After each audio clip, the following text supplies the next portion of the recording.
un rebelde. Inmediatamente empezado el siglo XIX, se producen las invasiones inglesas, ustedes conocen, y cuando llegan los ingleses a instancias del obispo Lué, la mayoría, la inmensa mayoría de los funcionarios españoles le rinden pleitesía a los ingleses. El obispo Lué dice: Dios nos ha mandado a la corona inglesa, hay que obedecer. Belgrano, ¿qué hace? Tampoco se queda callado, no se queda tranquilo, se fuga, pasa a la clandestinidad, se hace guerrillero, se va a la banda oriental y empieza a organizar la reconquista. Y no solo eso, conocemos un poco la historia de las invasiones inglesas, conocemos la historia del aceite invierno, que seguramente no era aceite sino agua hirviendo, porque el aceite sería muy caro en ese momento, pero conocemos un poquito esa resistencia. Pero lo que no nos han contado demasiado es que después de la primera invasión inglesa, entre la primera y la segunda, a principios de 1807 se produce lo que podríamos llamar la primera acción, la primera eventualidad democrática en lo que después sería la Argentina, en el Río de la Plata, digamos.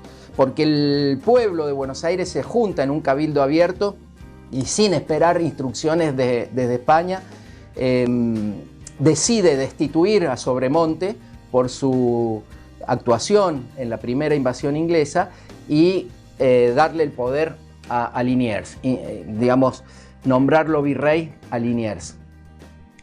Ahí participa Belgrano, en esa primera, digamos, acción democrática, en ese primer ejercicio democrático del pueblo de Buenos Aires. Belgrano es fundamental.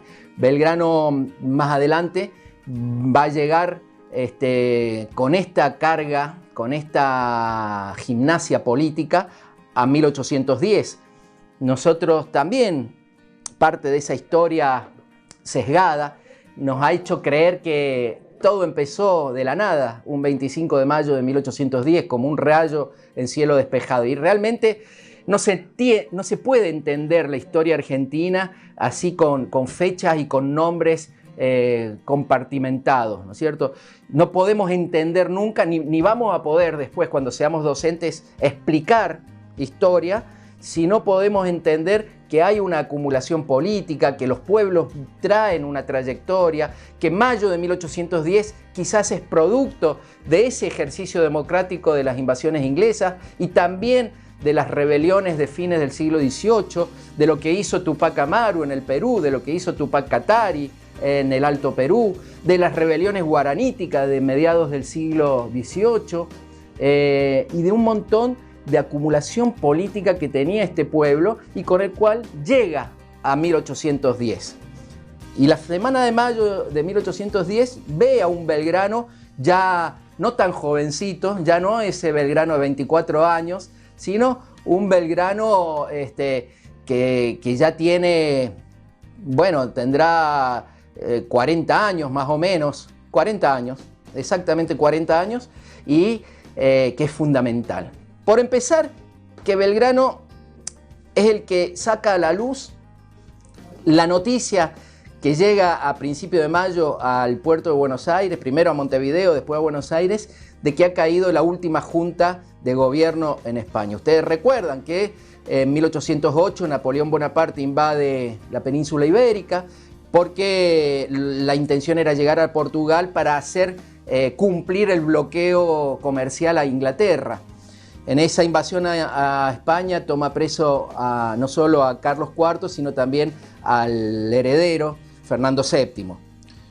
Empieza entonces una rebelión popular de los españoles en contra de los franceses. Eso se puede ver bien en los cuadros de Goya, de Francisco Goya, los fusilamientos de los franceses a los patriotas españoles. Y en esa guerra popular, de la cual, dicho sea de paso, también participa San Martín. San Martín es un héroe de esa guerra contra los franceses, es un héroe de Bailén.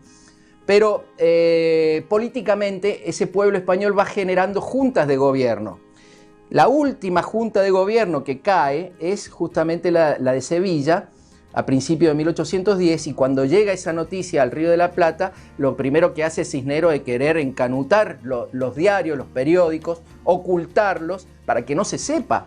Y es Belgrano, con su primo Juan José Castelli, el que dan a conocer la noticia. Miren ahí qué interesante y qué puente. Yo hablaba con Alberto y con Liliana el otro día, esta vinculación que tenemos a veces los periodistas con los docentes, ¿no? Nosotros tenemos el poder enorme. Chicos y chicas, por favor, tomen conciencia del poder que van a tener ustedes de dar a conocer o de ocultar cosas fundamentales. En este caso de un docente, con su aula, con sus alumnos, con sus alumnas. En el caso de un periodista, con su audiencia.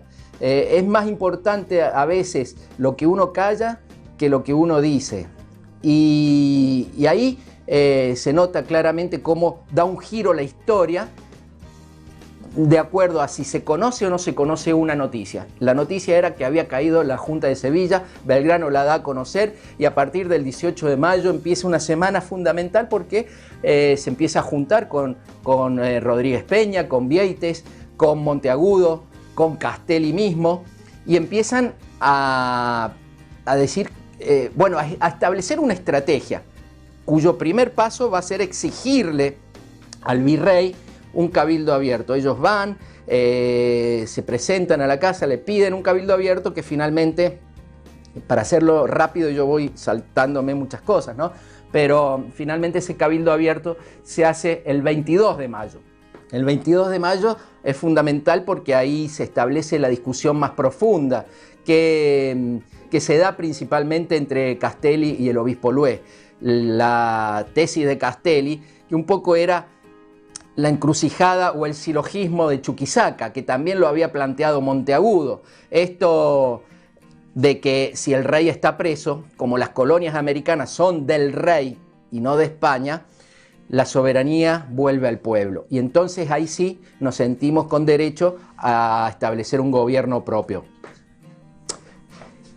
Ahí Castelli, la voz de la revolución, es el que lleva adelante esa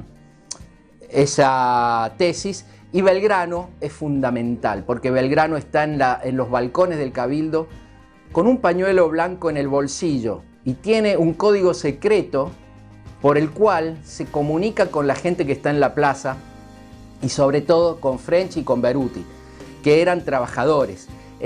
French era un cartero, Beruti era un trabajador del tesoro de la administración pública, y tienen 600 chisperos, 600 de los infernales que están dispuestos a cualquier cosa.